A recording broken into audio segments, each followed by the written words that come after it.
All right, welcome. This is For the Fun of It audio newsletter. Actually, it's an audio video newsletter, but sort of like a podcast style of our written newsletter.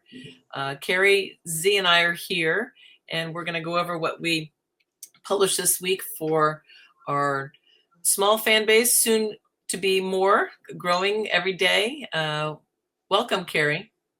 Well, welcome, Ann. This is fun. This is always just, we're on the court together, we play and we teach, but now we just get to talk. So I'd love to go over the latest newsletter that you put out. So the first one we have to start with, For the Fun of It is the name of it, and you can find it on our website, zsisterspickleball.com. And you can also find it with a link on any of our YouTube videos. And our channel is Z Sisters Pickleball. So you're finding us on YouTube most likely. We put a lot of social media out on all the different sites, so you'll find us anywhere. And as we get going, we're going to be asking you some questions at the end. So make sure you stay to the end so that we can hear from you. That's what we want to do, is to get to know who is watching our videos, who's reading our newsletter, and to really be able to help you with pickleball, as we've been enjoying the game for a number of years now.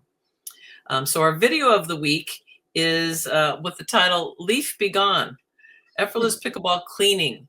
I discovered, and actually my Christmas present, that was one of my top ones, was the Milwaukee blower. Okay, you'll probably see an image of this right now as I edit this as we're speaking. It's compact, it's lightweight, there's no cord, it has a battery. Oh my gosh, how fun. You can go 3 different speeds. I can throw it in the back of my car. And when I got to the courts last week, I pulled it out because there were leaves everywhere from a windstorm that we had. Mm-hmm. Have you used something like that, Carrie, or this particular leaf blower? No, I haven't, but it was so cute, and it was, like you said, it was compact, and there's nothing like going onto the courts, whether it be a tennis court or a pickleball court, and having it filled with leaves, and it doesn't look inviting. But once you start getting rid of those leaves and getting rid of the little acorn seeds or what have you, whatever's on there, then all of a sudden the court becomes pristine and you want to play. And there's also just a little bit of tripping hazard. You could be slipping on a leaf, and that, what a way to injure yourself. Oh, I slipped on leaves. That's something that we can't control. So I saw you operate the little blower, and within minutes we were ready to play with no tripping hazards. Well, the question I was asking is, why didn't I get this sooner? We took out, we take squeegees to the court, or we have had squeegees on the court. We have brooms on the court. We did that at one of the locations that we play here in Marin County. And there was always leaves behind one part of the court, and nobody wanted to be on that side. And so I was thinking, why didn't we get this? I mean, you can take it anywhere. You can charge it before you get to the court. And it's, like I said, it's just so compact and lightweight. So there's a link in the description of this video of where to find it on Amazon, and it's made by Milwaukee, and I know there's others out there. So if you all have a favorite one that you want to share with us, that's great. We'd love to hear it. But check out the video of the week. Is all about this little blower that I use. It's a very short video, as many of ours are, and that was so fun to be able to show everybody what I was using. So this is for real. We're real people. We really do these things, and that's my favorite. And I also use it at home to do my back deck and the walkway to the, to the house, to the front door. And it makes me feel so good to have it clean. Exactly. So not only you avoid a tripping hazard, like you say, on the court, but it makes things look really good. So that's our video of the week. Next, I'd like you to comment, Carrie, our pro tip of the week. The Z Sisters pro tip, pickleball tip, is calling all pickleball instructors. Tell us what you're involved with, along with me, but what that means. Well, both as RSPA, Racket Sports Professional Association members, formerly the USPTA, United States Professional Tennis Association. And we have 15,000 members over the United States and also worldwide. And you pay a membership fee. You receive all sorts of continuing education, and you also receive $9 million of liability insurance, which is huge to carry you anywhere. So you could be teaching anywhere you'd like on the court, anywhere, and you'll be covered with insurance, which is very important for the instructor or the professional. But lately, they've gone from tennis professional to racket sports. And I think that this is a really forward-thinking organization. It's just not tennis anymore. So we've included pickleball, padel, and paddle, and also a squash certification. And what that certification is, it's very extensive.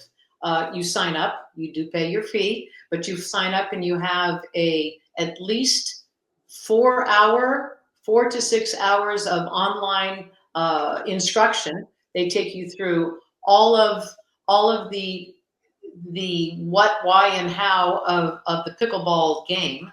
They show you how to teach, how to present yourself professionally.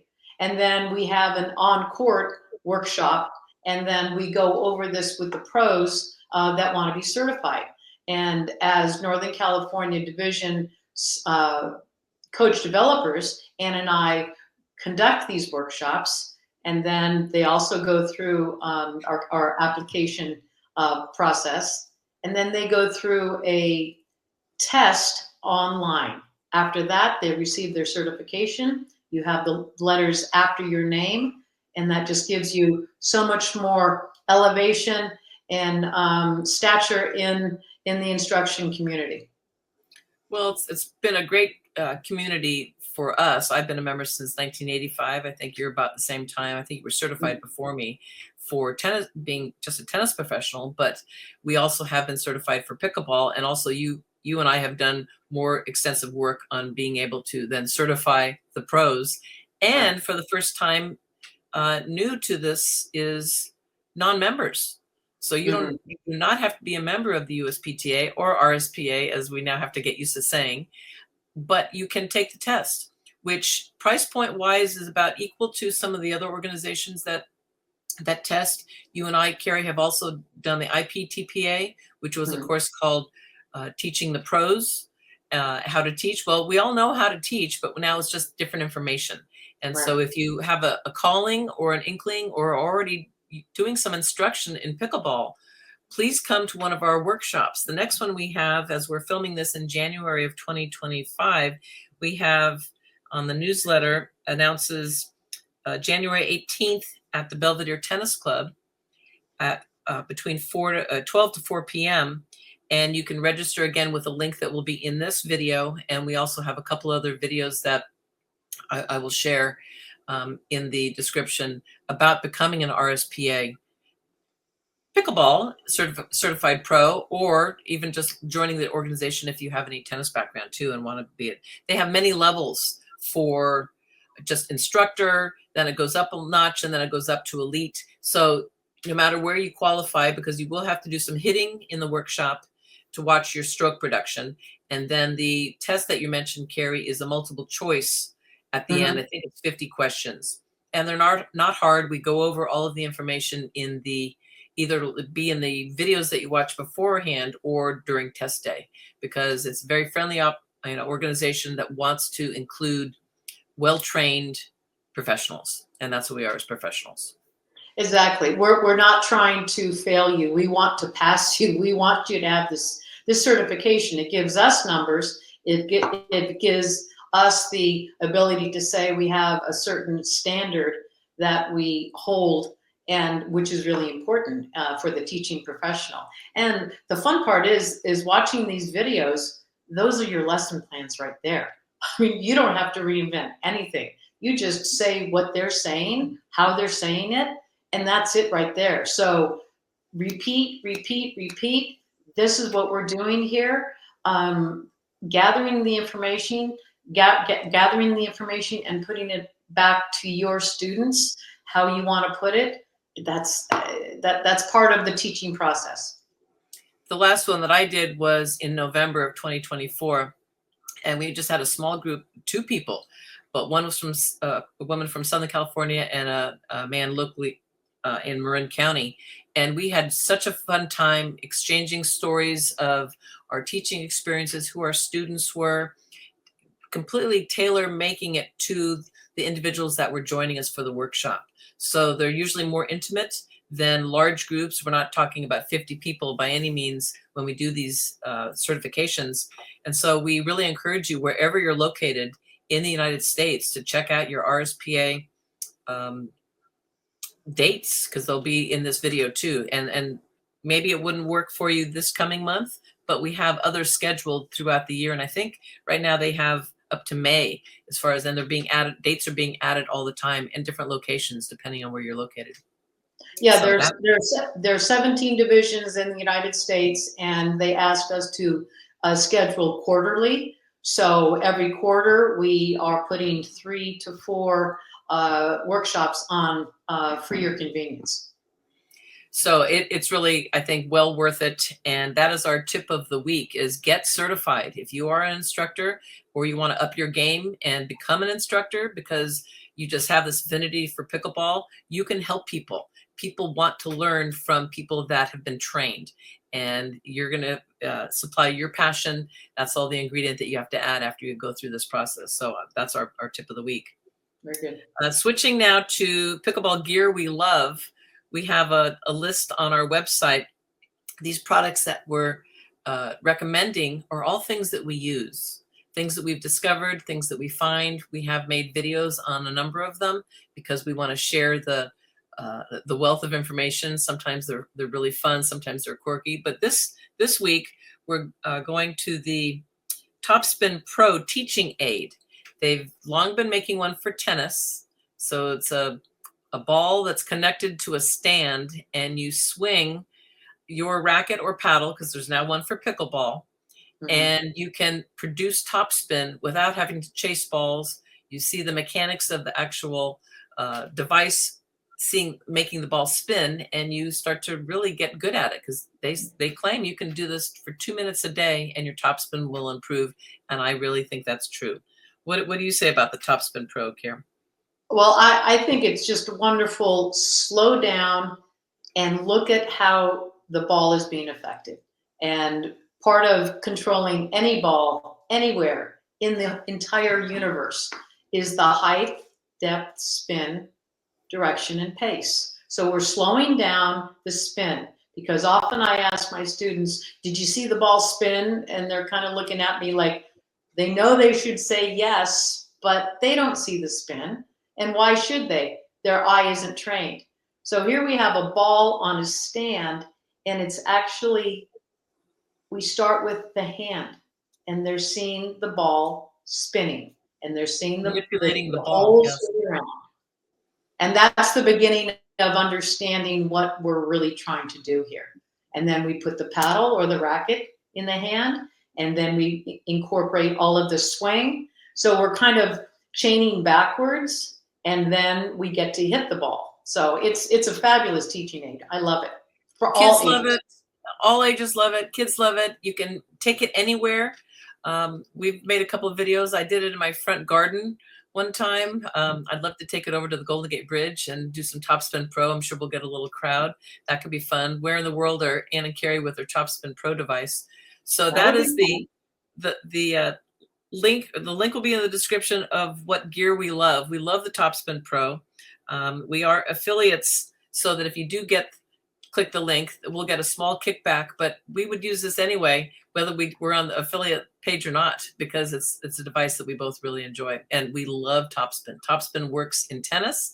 Topspin works in pickleball. So if you can incorporate spins, you can practice underspin with this as well. It's not just for topspin. You can swing the other way with your racket or paddle, and you can make the ball go backwards. You just sort of tilt it in the other direction. So it's able to actually produce underspin for you. And like I said, you don't have to chase a ball. You have one ball on a stand.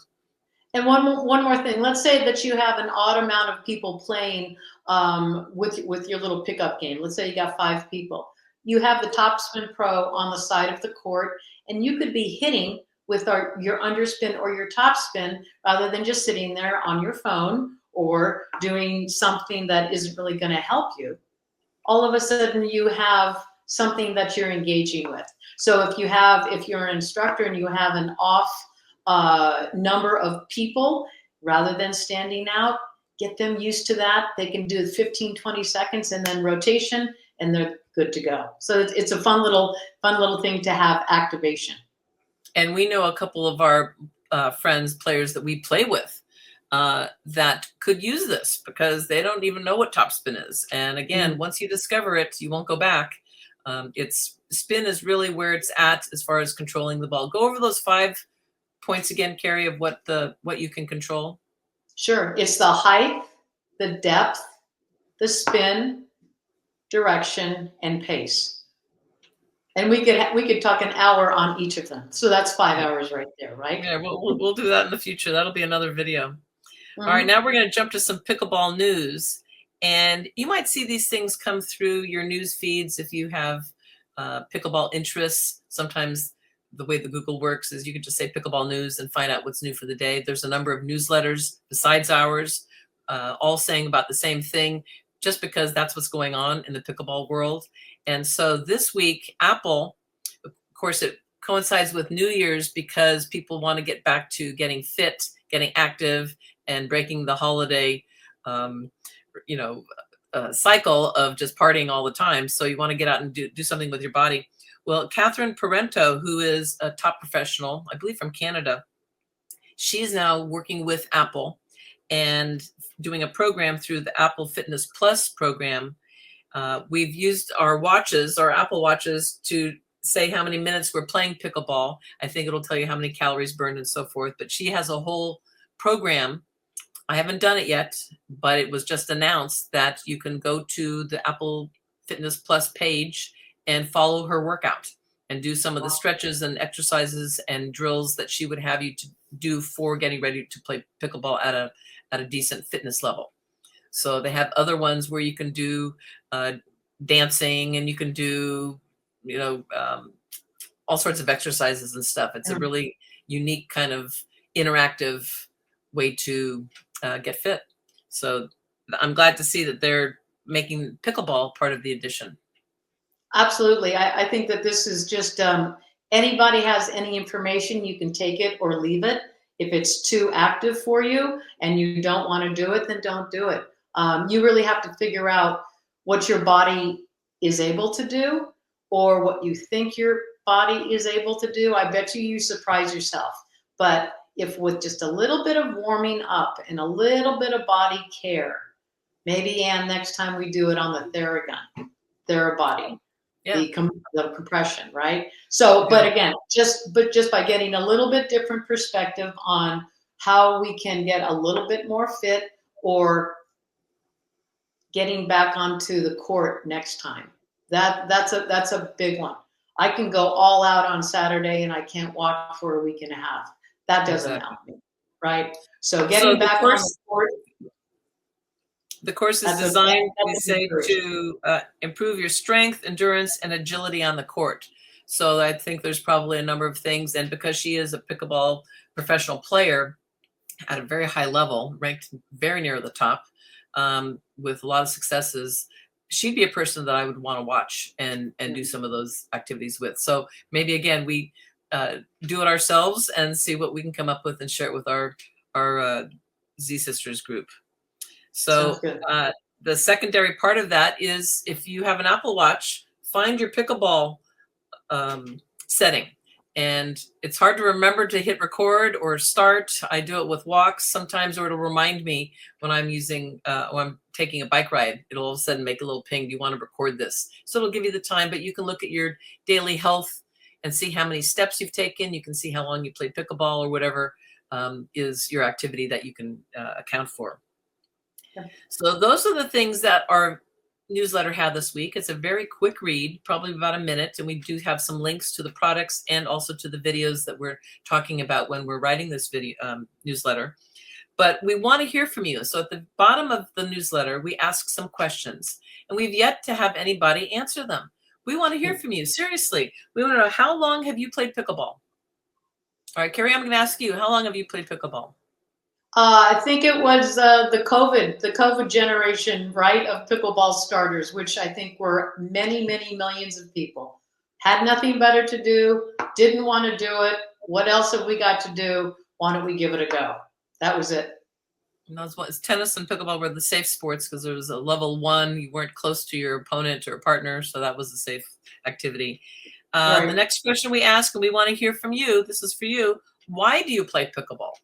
So, or sometimes we shorten it. What is your why? I like that. What is your why?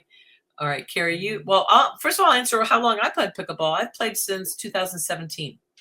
So now 8 years, coming up on 8 years. So it's been really a fun thing to learn. I get excited about learning new things and sharing them again with the people in our newsletter list and our YouTube audience. So why do you play? What is your why? Carrie, you answer that now. Well, it's interesting. The why is because it's really fun. It feels like a toy game. That's the first level of why. And then I go a little bit deeper. It's because I get to reconnect with something that has been in me for years and years and years, which is being competitive and playing a game. Then who do I play with? I play with my friends and I play with my family. And we haven't spent this much time together since we've competed.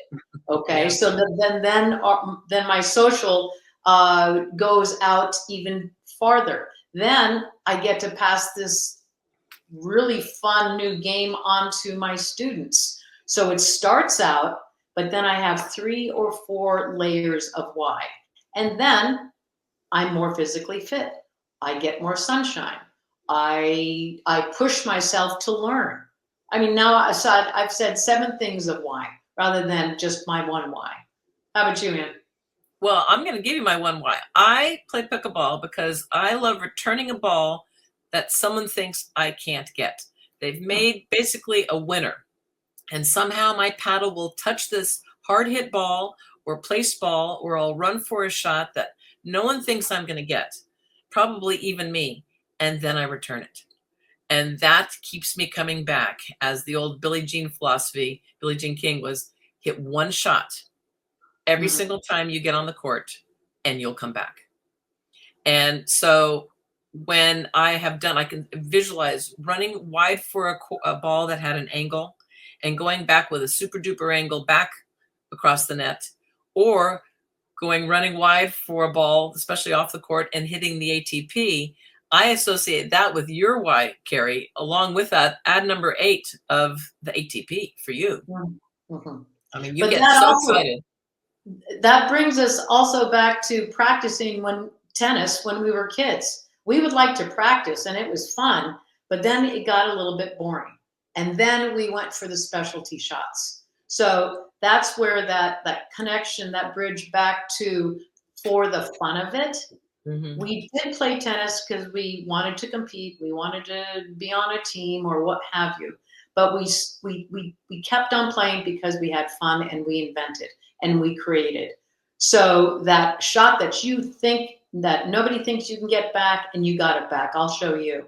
And that ATP around the post, I'm looking for that. And if I have that, I've had a successful day. And maybe it doesn't happen every week, but I'm always coming back to it. So that's it. It bridges. Well, that's what the question is we're asking the audience. If you're watching this on YouTube or you're reading it in the newsletter or listening to us now, what is your why? We want to hear, because there's got to be a million different answers, and everybody's going to have their own personal story. What do you love about pickleball? Again, this is at the bottom of every newsletter. We haven't had anybody answer it. And sometimes when I get a newsletter and they say, I'll answer you back because there's a real person behind it, I do. And then I get a response and I'm really happy. So we want to connect with you. That's really important for us. What do you love about pickleball? The size of the court. The size of the court is manageable. I'm not 20 years old anymore, and I'm proud of it. I'm really happy that I've made it to 66. I'm really proud of myself. I'm fairly fit. Do I have my aches and pains? Absolutely. But I love that the size of the court is manageable for me to pretty much get, or at least attempt to try to get every ball. And when if it's too out of my bounds of moving, then I say nice shot. Well, what I love about pickleball, and this was what was sort of surprising to me when I first stepped on the court, with our friend Laurel. She introduced me to it. I was surprised at how good I could be pretty quickly. All my tennis skills were there. They were older and rustier, and you have different equipment and all of that. But like you said, I knew how to compete, and that competitive side of me comes out no matter what. We grew up with competitive dishwashing, competitive movie watching. It didn't even matter what it was.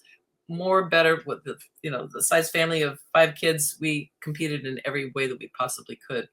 And some people say they're not competitive, which I don't really believe. We're competitive about something.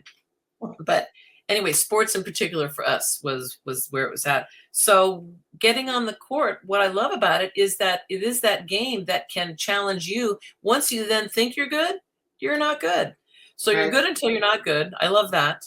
I love the fact that you can keep learning about it. I love that it's evolving as a game. There's not just one way to play. It's not just dinks. It's not just banging. It's all these different things together, and you can keep learning.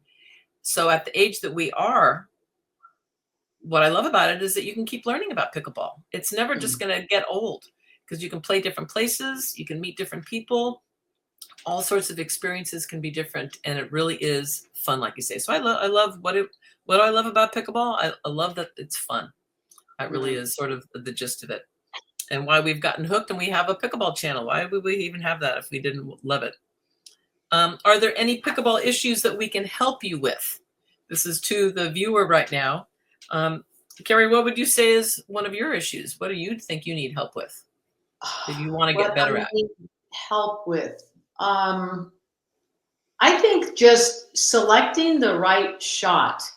It's not just, I'm hitting the ball. I know how to hit the ball. I know how to hit the ball again. Learning with that height, depth, spin, direction, and pace. I understand that. But sometimes I go for a silly shot rather than just getting the ball back into play.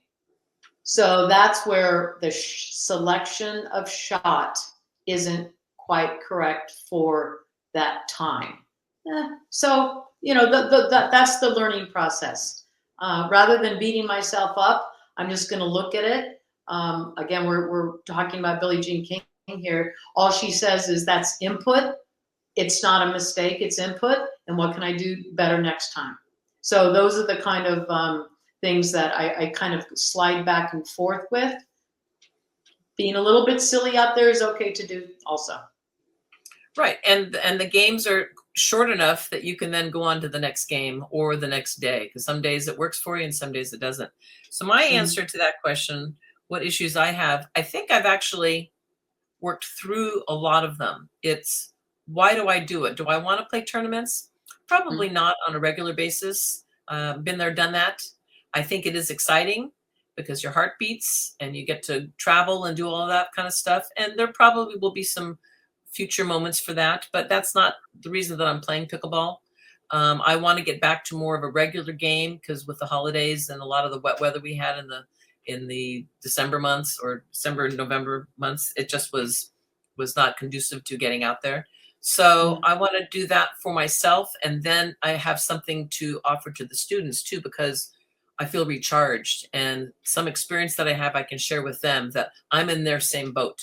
So we're only different in the fact that we make this as our career. And for a long time, I resisted wanting to become an instructor or a pro for pickleball because I had to really understand the game myself. So then all of a sudden it started to naturally happen because I can't help but share it with people. So I guess trying to control my impulse to teach everybody that's on the court, because no one likes that player. But if they're open to it, I'm always happy to not only talk about it, strategy, philosophy, all that kind of stuff. And that's what I did to the people that were playing longer than I did when I first started, or they were playing more regularly. All right, now this is the last question, and then we're going to wrap up for today because this has really been fun talking about our newsletter. It's a very short newsletter, but we're already talking for 29 minutes. Tell me something else about you. So it doesn't have to be related to anything having to do with pickleball. What would somebody like to know about you, or that you would feel comfortable sharing, Carrie, that maybe nobody knows, or maybe somebody would be surprised to find out? All right. I have a whole bunch of doggies and kitties at home. We have, our family home has 3 dogs and a kitty. Tiger Kitty is 16 years old and he's been through it, but he's back with us now, which is wonderful. In the past, we've raised guide dogs, which has really been fun. We get them as puppies. We keep them for a year or two, depending on depending on their growth, and then we send them on to the Guide Dogs of America. Then they either pass their course or we have first refusal back, and then we get them back as pets. So some of those doggies have come back to us. We've had one graduate. Her name was Tamar, and she was with a wonderful man in Santa Rosa for years and years and years. And then she started pulling him left, almost into the street. And so that was her time to retire. So we got Tamar in the last couple of years of her life. So that was wonderful. So full cycle, doggies and kitties. I love them all. That's a good thing. So again, we want to hear from you. Tell us something about yourself. It doesn't have to be related to pickleball at all. Maybe your career or a hobby or something that you've done, an activity you've done. I will say something about me. I love Disneyland. We grew up in Southern California. We're in Northern California now, but we went every year as a family when they still had the ticket books with the D ticket, the E ticket ride. We were there when Pirates opened. We were, visitors long after every anniversary that Disneyland can have as grown-ups. We took one of our brothers on his 21st birthday to Disneyland. That was the last place he wanted to go. We all went together. And the last time I went was a couple years ago at Christmas time. And it was so fun. I'm telling you, Small World, which everybody says they can't stand going on the ride, looked beautiful outside. The amount of lights when you went up to it in the front or at Christmas time it was just amazing. Main Street was decorated. It just had that feeling. And every time walking into the gates, I'd get that same feeling of when we were kids and we could hear the music happen. And it just brings back those really, really fun memories of all the times we went. I can't even count the times that we went, but that's something about me. I love all things Disney. Not embarrassed to say it. I'm a kid all the way. And if people say, well, I'll never go where I've never been, you haven't been with me yet. So I might have a lot of new friends from this video that want me to take them because it is just so fun. The next time I go, this is my goal. I'm not going to do the 26,000 step every single ride till forever method. I'm going to try to see if I can resist that and pick specific things and do it slower. I don't know if that's even a possibility, but normally you get pulled like, oh, look, there's no line for Indy. I better go over to Indiana Jones. And then you're stuck in this hurry up. There's no ride over it. So I want to try to do a slower paced Disneyland trip, the next one. And right now going probably about every 1.5 to 2 years. We went right before COVID shut down and did the 2 Star Wars rides. That was fun. We went with Carrie's son, Christopher, and my son, Luke, and we just had a ball going on them. And they've just done an amazing thing. So Disneyland is my thing that you need to know about me. Well, wait, real quickly. It's not easy to get rid of that. I have to go on this ride right now. You get caught up in it. You really do. Which is okay too. But then there's also a pace where it's like, you know what? I don't have to do everything.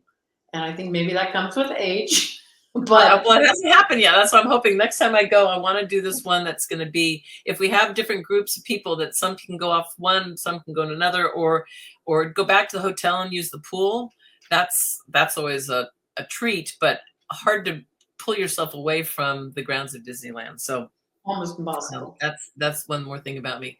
Well, this has been fun, Carrie. This is week 31 of For the Fun of It newsletter from the Z Sisters Pickleball. If you're just finding out about us, please subscribe. We're going to give you a video of the week. We're going to give you a pro pickleball tip of the week. And we're going to give you information about the gear we love. And we have a lot of those things. And again, you can all find these links on our website, Z Sisters Pickleball. And of course, then talk about some pickleball news, because there's a lot of things changing in the world of pickleball and we want to discuss it and share it. And so I think we're going to our goal is for this new year to do a audio visual of the same newsletter, talk about it, and we can expand on just those few sentences that we write to keep it short and sweet. So I think this has been fun. Let us know if you enjoy this or if you think we gab too much. It's okay. It's our channel. We can we'll listen to you a little bit, but we like talking about this stuff too. All right. Okay. Everybody, pickle on. Do the best you can out there. It is for the fun of it, and that's the goal: to have fun, enjoy yourself, get outside, get inside. However, wherever you're playing, just do it. Just have fun. Great. Sounds good. All right. We'll see you next time, Kara. All right. See you. Take care.